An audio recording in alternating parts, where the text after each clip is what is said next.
پیدائش کی کتاب اور اس کے 32ویں باب اس کی 22ویں آیت سے 32ویں آیت تک مقدس یعقوب کی زندگی کے ایک بڑے خاص واقعے کا بیان کیا گیا ہے۔ یہ وہ واقعہ ہے جب یعقوب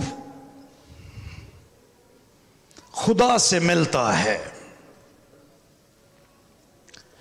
اور یہ دوسرا واقعہ ہے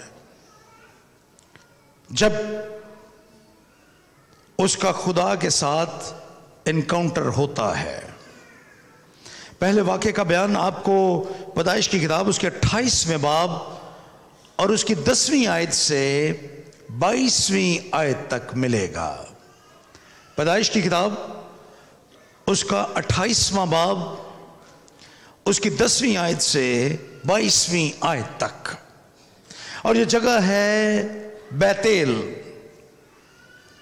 یعقوب اپنے باپ کے گھر سے نکلا ہے۔ اس نے اپنے بھائی عیساؤ کو اس سے پہلوٹا ہونے کا حق چھینا ہے۔ اس نے اپنے باپ کو جو نابینا تھا اس کو دھوکہ دیا، اور وہ اپنے باپ کے گھر سے نکلا تاکہ وہ سفر کر کے اپنے ننہال میں پہنچے۔ ایک لمبا فاصلہ تھا ان کے درمیان، دریا، پہاڑ، بیابان، سب کچھ تھا جو اس نے عبور کرنا تھا۔ جب وہ بیتیل کے مقام پر پہنچا تو بیتیل کے مقام پر رات کو سوتے وقت ایک پتھر اپنے سر کے نیچے رکھتا ہے اور سو جاتا ہے۔ آپ یعقوب کے اس انداز میں سونے سے اس کی حالت کا اندازہ کر سکتے ہیں کہ وہ انتہائی قسم پرسی کی حالت میں اپنے گھر سے نکلا ہے۔ ایک لمبا سفر اس کو درپیش ہے۔ پتھر کو تکیہ بنا کر وہ لیٹا ہوا ہے۔ اچانک کیا دیکھتا ہے کہ آسمان سے زمین تک ایک سیڑھی ہے، اور فرشتے ان سیڑھی پر اوپر نیچے اتر اور چڑھ رہے ہیں۔ یعقوب اس جگہ پر خداوند کے لیے ایک مذبح تعمیر کرتا ہے، اور وہ ایک یادگار بھی وہاں پر قائم کرتا ہے۔ وہاں پر وہ عہد کرتا ہے کہ اگر خداوند اس کو برکت دے گا تو وہ اپنے مال کا 10واں حصہ واپس لوٹائے گا۔ وہ دہیکی کے اس تصور کو جو پیدائش کی کتاب میں ابراہیم کی زندگی میں جب ملک صدق کے ساتھ اس کی ملاقات کا بیان پڑھتے ہیں، وہاں پر اس اصول کا سب سے پہلے ذکر کیا گیا۔ اس کو دہراتا ہے، اگر خدا مجھے برکت دے گا تو میں اپنے مال کا 10واں حصہ خداوند کے لیے دوں گا۔ بیتیل کے مقام پر خدا اس کو اپنی حضوری کا احساس بخشتا ہے، اور وہ آگے بڑھتا ہے، سفر کرتا ہوا اپنے ننہال میں پہنچتا ہے۔ کئی برس تک وہاں پر وہ اپنے ماموں لابن کے گھر میں اس کی خدمت کرتا ہے۔ کم از کم 14 برسوں کا تو آپ اندازہ کر سکتے ہیں۔ 7 برس خدمت کی راخل کے لیے، لیا مل گئی۔ 7 برس مزید خدمت کرتا ہے راخل کے لیے. راخل مل گئی. سو راخل کے لیے وہ تقریباً 14 برس تک اپنے ماموں لابن کی خدمت کرتا ہے. سو میں یہ کہہ سکتا ہوں کہ کئی برسوں تک وہ وہاں پر مقیم رہا، اور اس دورانیے میں خدا نے اس کو بہت برکت دی.